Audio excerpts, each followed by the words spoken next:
Welcome to Datapium channel. Today we are going to understand about Databricks widgets.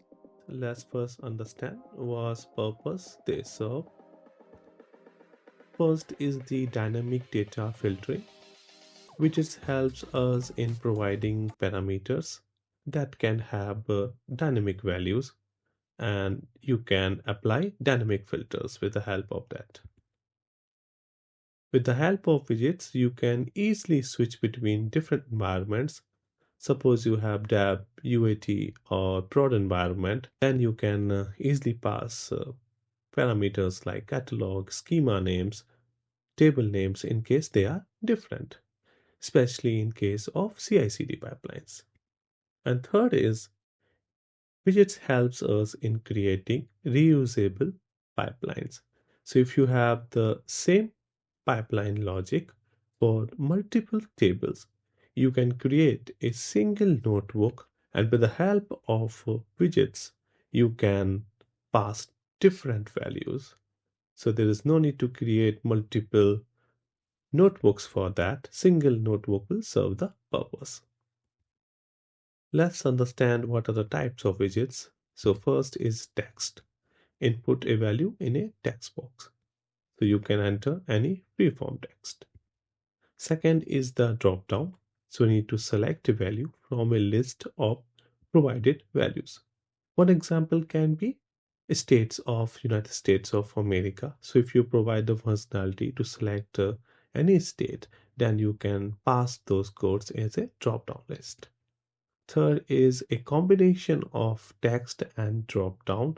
Select a value from a provided list or input one in the text box. So it's a mix of text and the drop down feature. And suppose you have such kind of requirement where you can either provide a freeform text or you can provide even a drop down. So in those cases, you can use even combo box widget. And the last is multi-select widgets. So when you have a requirement, you need to select multiple values, then you can use multi-select widgets. And one example can be, suppose you want to provide a list of regions, then you can easily provide more than one region with the help of multi-select widget. Let's understand everything with the help of a demo. This is my Databricks free edition. Now, in case you are not familiar with the free edition, Databricks provide free edition. With the help of free edition account, you can easily experiment with all the concepts of Databricks. You can create DLT pipelines, you can create jobs, notebooks, but remember that you should not use it heavily. Otherwise, the Databricks will disable your account. But in case you are experimenting with the lesser volumes, then free editions is quite handy because you are not spending single penny. So this is the link I will paste. The sign up is very simple, and then you can easily log in with the help of your email ID. You just get a code that you can enter, and then you are in. So use free edition in case you are not using it. So this is my free edition account. And what we are going to do, we are going to create a new notebook. So click on new notebook. Now, how can we create widgets? It's quite simple. We use dbutils API. Let's quickly see what is dbutils API. dbutils API is quite useful, and it has different modules for different purpose, as you can see here. Currently, we are going to focus on widgets, and you can see the description, utilities for parameterizing notebooks. Let's go to new notebook. So how you can use the widgets? It's quite simple. When we want to create any widgets, we use dbutils.widgets. Depending on the type, text, combo, drop down and the multi-select. And if you want to get those widget values, we use the dot get dbutils dot widgets dot get. And if you want to delete, you can use dbutils dot widgets dot delete. Delete all and delete. There are two features. We will see that. So let's just use first widgets to pass dynamic catalog schema names and table names. It's quite simple to create. So dbutils dot widgets dot type, depending on the type. So if you click on dot, then text, and you can also use a combo box. So you can use depending on type. Let's see text. So we will say text, and then we will pass the catalog name.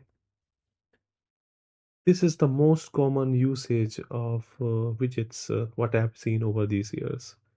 So in case you want to pass any default values, you can pass. So I can pass test catalog maybe.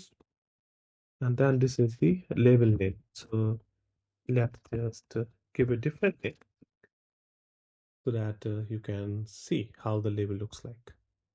And similarly, let's give for schema. So Genie is quite intelligent. It's auto generating the code. Let's just select that with the help of tab key. If you don't want to select any Genie recommendation, you can use the escape key. Okay, so use tab.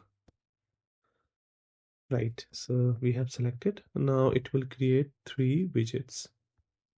Then in the code, we are going to get these values. So we will say catalog name in variables. So we will say db utils dot widgets dot get, and then this parameter, whatever you have defined, the name, you have to select that. So catalog name in our case underscore name. And similarly, you need to do it for schema and table name. So let's just select this code, and we are going to remove the last one. Now let's put some validation. It's up to you how you want to design this notebook, but let me just give it a name. Like if it's null, then there is exception. Please provide a catalog name, schema name, and table name. So Genie is again auto-populating this code. Let's just select that. And what we are going to do, let's just read the data now. So we are going to read the data. So let's read in a data frame. And what we're going to do, we are going to read the data. So let's just say spark dot SQL, and let's write a SQL query. So this is the way if you want to run multi-line. And so select Genie recommendation. This looks okay. So fine. Let me just give a select. Okay. Fine. Let display. Now what's happening here? It's quite simple. We are getting those widgets value, and then we are passing to the select query, and we are reading data in the data frame, and we are displaying the data. Let's run the first cell and see what will happen. So as soon you run the first cell, you notice that you will see 3 widgets, the catalog name. So this is the label name which will appear at the top, and then the parameter name, whatever we have defined, catalog name, schema name, and table name will come, and it's populated with default value because we have passed those default values here as the second parameter in this dbutils.widget.text. All right, so now what we are going to do, let's go to catalog and see existing data. So we go to workplace, default, and there is an employee table being created. So what I'm going to do, I'm going to give that catalog name as workspace,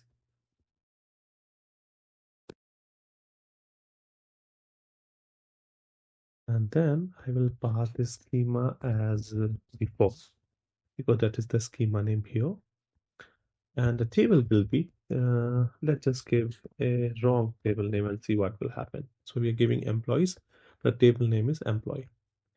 Let's just run it. So you can see it has given an error, able to replace workspace.default with the catalog and schema names, but employees is not existing, so we got one value error. Great. Now let's just give the right name. As soon you change this value, it will rerun all the cell where this widget is referenced. We will see the setting shortly, but let me first show you. So as soon I just change this and come outside, just notice it start rerunning. And now we will be able to see the data because we are displaying it. Rather than using show, why we are using display? Because display helps us in applying filter, sorting. There are lots of functionality we can do. And it's also much better because it's a tabular format which is getting displayed here, and we can apply filter, search, even explore columns and selection details. Great. So we have understood now how can we use widgets in case of text widgets. Let me show you the setting which will decide what will happen when a particular widget value get changed. So we go to the comments. You can comments here. So when you click on this, you can add any comments for a team member with the help of @. And then there's a ML flow experiment. This is the version history. So whatever changes we have made, there is a version history being created in Databricks itself. It is inbuilt functionality. You can see it's showing everything. And then you can create variables. So whatever widgets we have created, you can see all of them here. And of course, there is a df data. So we have created 3 variables. So whatever variables we have created, all will be listed here. You can see the first variable is catalog name, second is the schema name, third is table name, and the fourth one is a data frame. So we can see all of these. Yeah, you can see the data frame structure as well. And after that, this environment. So you can see the settings, and then this information about it. And after that, there's a Genie code. So you can ask any query to Genie, that is to the AI, the inbuilt AI functionality. But here is the setting.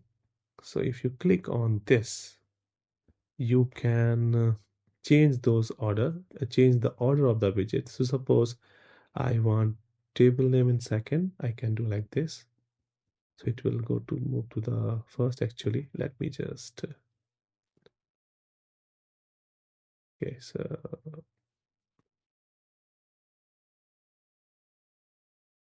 So you can change whatever you want like this. You can drag, okay, and then you can click on this to save the view. This setting will help you to change what will happen when a widget value change. So first, the default option is run assist commands. So wherever the widget's values access, it will change. It will run those particular cells. And in case you want to run the whole notebook, you can select it. And if you don't want anything, then you can select do nothing. So now let me again change to employees. Nothing will happen when it come out. Just see, nothing happened. Okay, so this is the setting you can use to control this behavior. Now each of these widgets again has a setting, so you can play around, you can change. Remember, all the widgets The type remains string always. There won't be any other type possible. So in case you want to use it as an integer, you need to typecast it. Remember that. And you can of course remove those parameters even here. Similarly, you can see. Okay, the type can be changed. So you see all those four types, the drop down, combo box, and multi-select. Great. So now let's see how can we use other types of widgets. So what I'm going to do, I'm just going to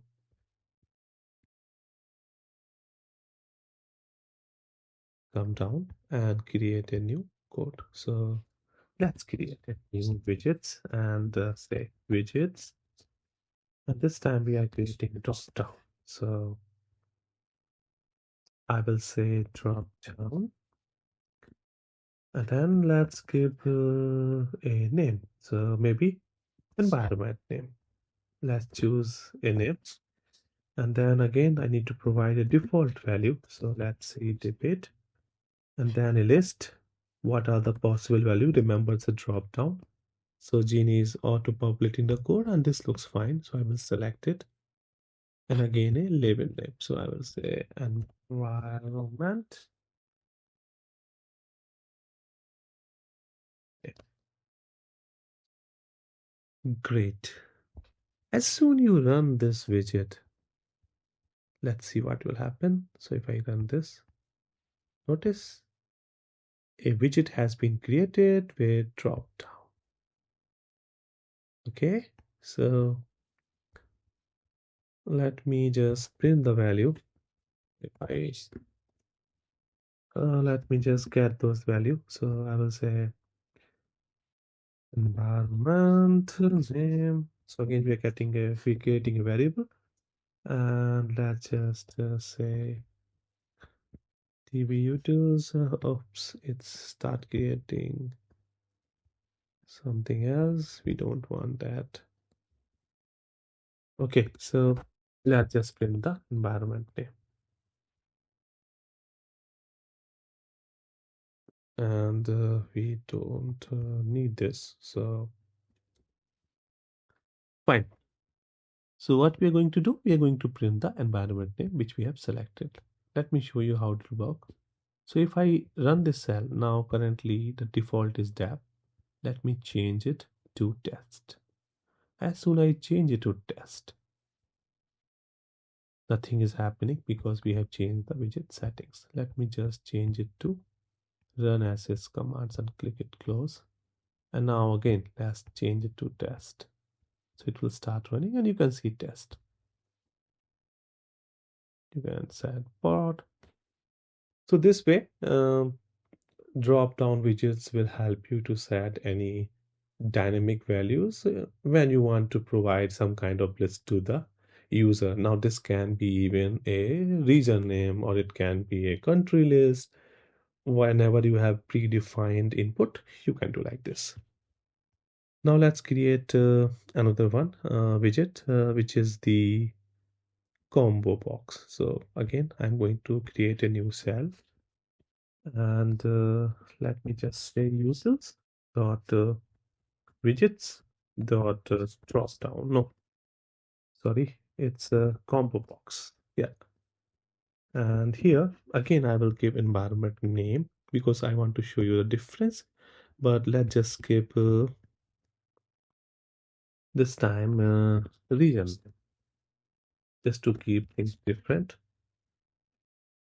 And okay, it's again auto populating. Let's select this code. This looks fine. And remember, as a best practice, you should keep the creation of widgets and getting those widget values in two different cells. The reason is when you run it, things become quite easier to debug as well as well as you will be able to see clearly what is happening in each cell. So I'm not going to print it here. I'm just cut paste and keep in the next cell. So let's scroll down and create a new shell and just paste it here and then print. Or you can use this value in a SQL query, up to you how you want to use it. And this time, let me show you what will happen. So if I click on this, I have given the default value as East. Again, it's a list because it's a combination of drop down and text widget. And the fourth one is a label. So let me run it. You will see a new widget.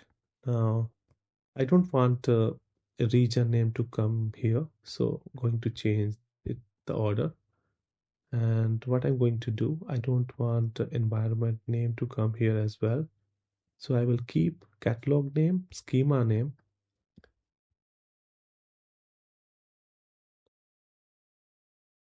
So catalog name. Okay, so let me just first move the region name at the end. Yeah, region name at the end. And again, environment name at the end.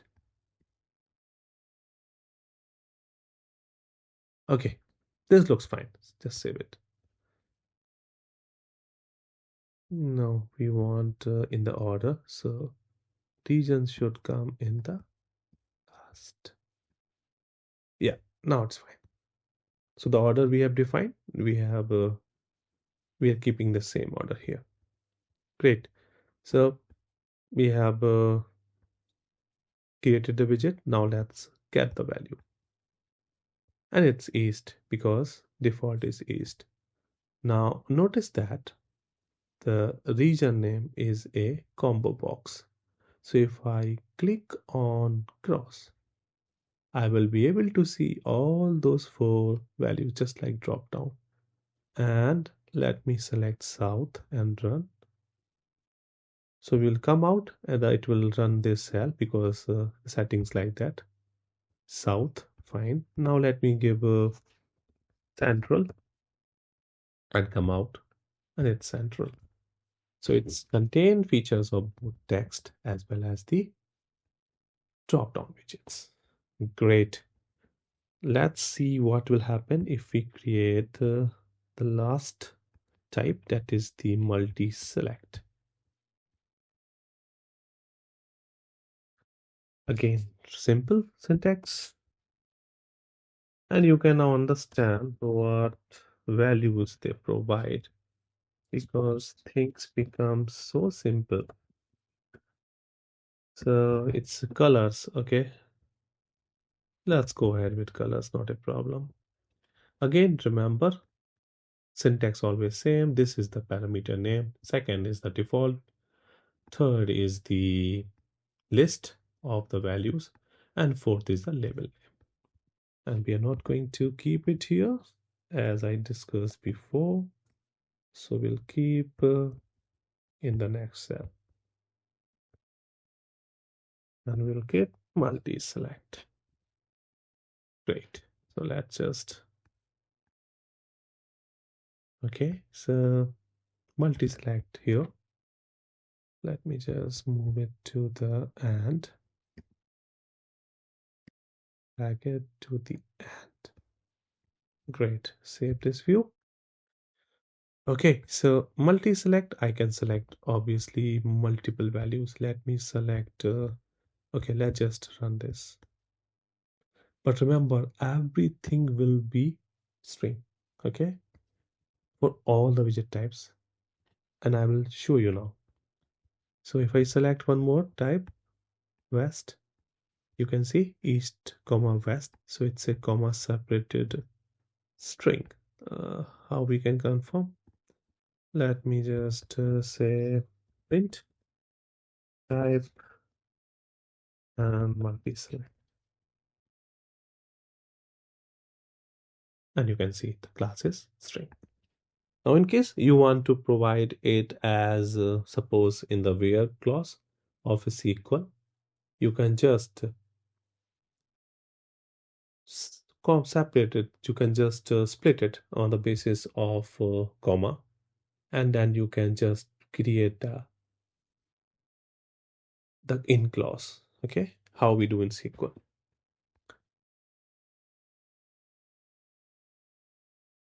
Now we have understood all about widgets.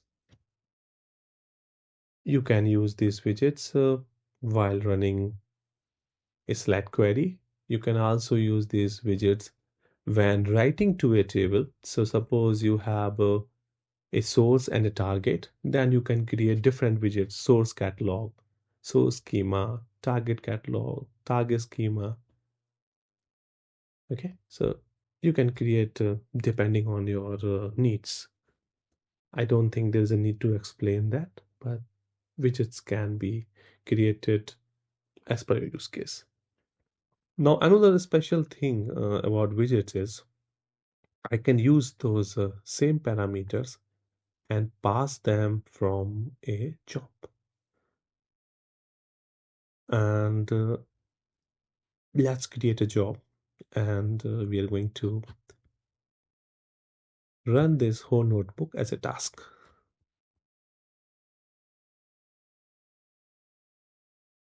But let me just,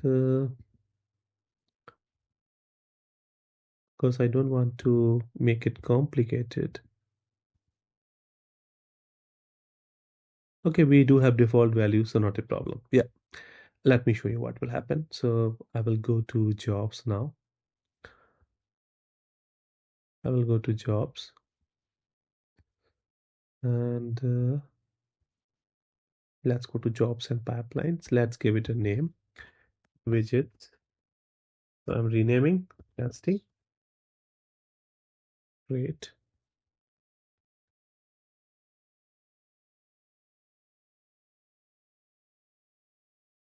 But before that, let me show you one more thing. Now, how Genie can help. So suppose I give a table name which is employees and run this again. So error will come. I can ask Genie to diagnose the error. Let's see. So slash fix. It will load the necessary skill, and then it will try to identify what is the root cause. So it's inspecting, it's retrieving the variables, reading the table, failed to read table, does not exist. So it has identified the table does not exist using show tables. And now it's saying that it want to replace with you want to run show tables in workspace default. Okay, let's allow.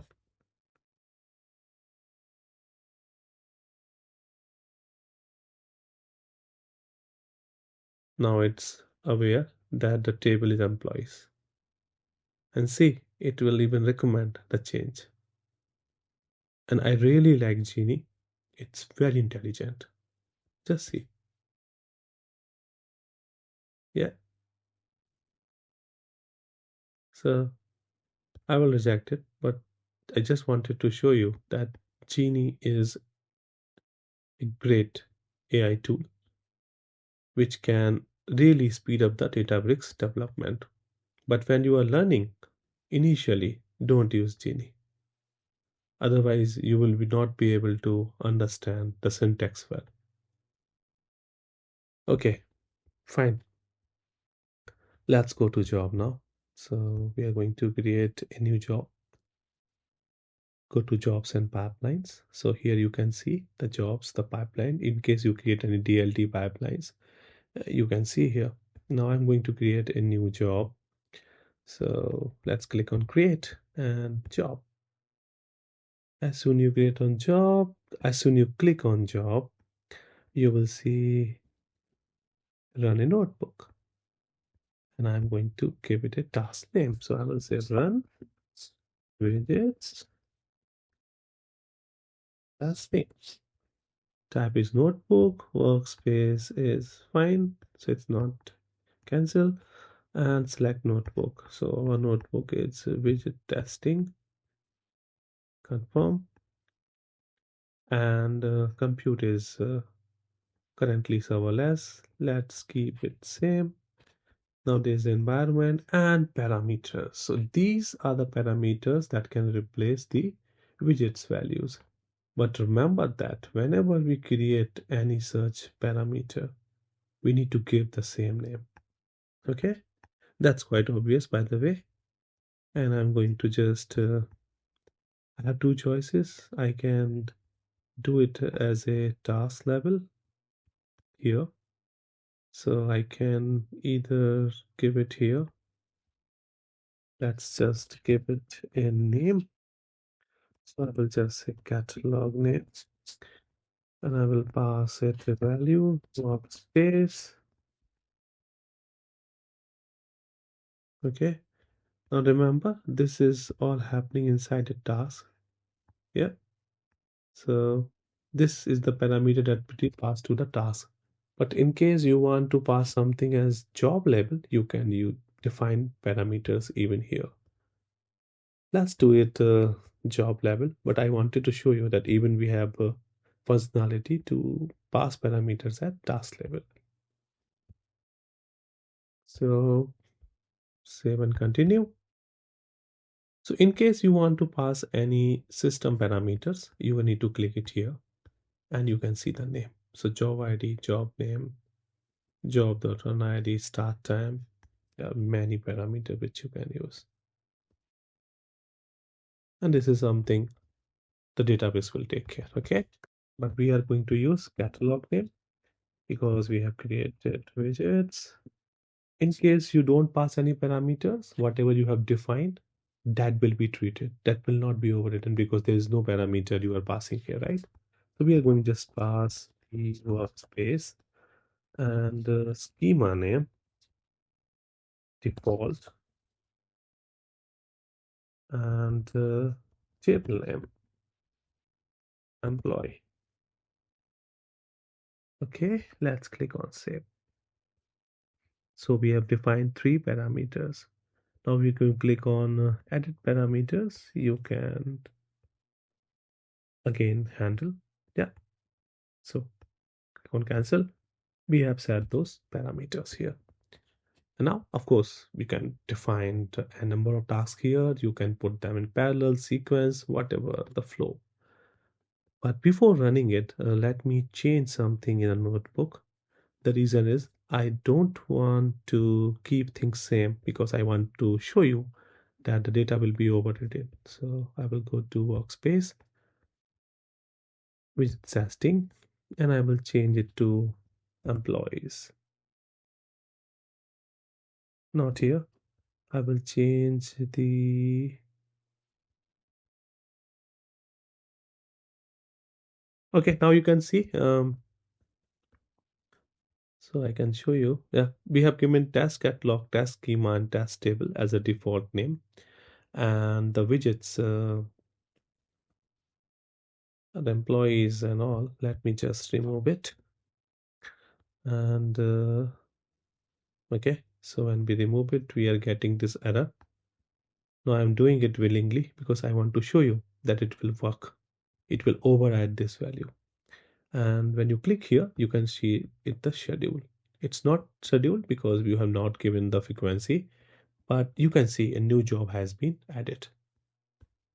Let's go to jobs and pipelines, new job.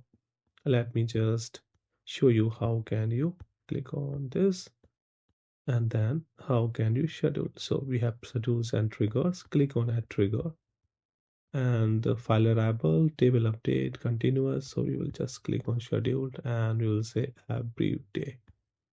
Okay, you can also click on schedule here and then you can change the time in case you want to do it a specific time, and you can also use the cron syntax like this.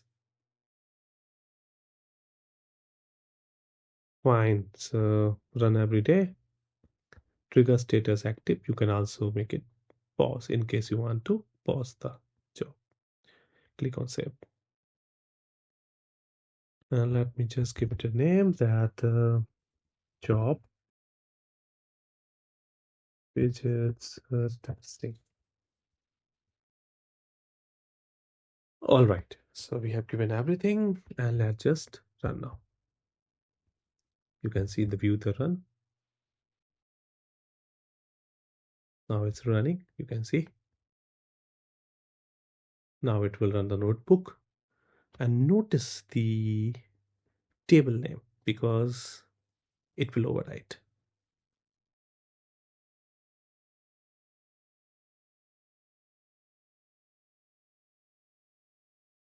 See, it has worked because here we have the right name in the as a table name, although in the notebook we didn't give the default value.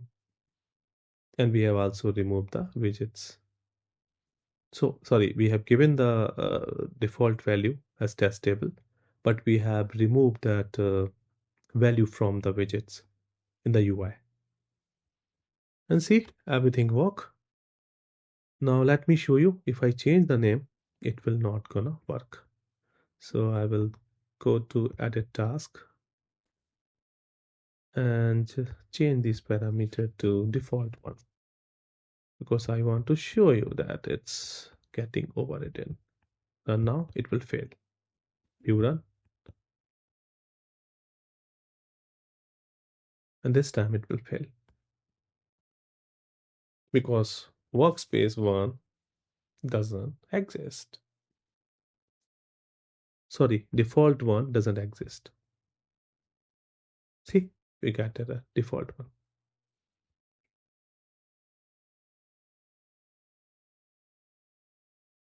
So hope you have learned something new today. And widgets. Now it will rerun as well depending on the rerun settings. And you can customize depending on your needs. You can orchestrate in Databricks like this between different notebooks. You can put dependencies as tasks. You can do anything. And the most interesting part of these widgets is they can even be used in asset bundles and in the CI/CD pipelines flow. So you can, there is a certain priority order we will discuss in upcoming tutorials, but for the time being, hope you have find this tutorial useful and just experiment in the free edition account because without hands-on you never learn. Thank you so much. We invest a lot of time to create such tutorials for you, so it would be great if you like and subscribe the channel and keep us further motivated. Thank you so much.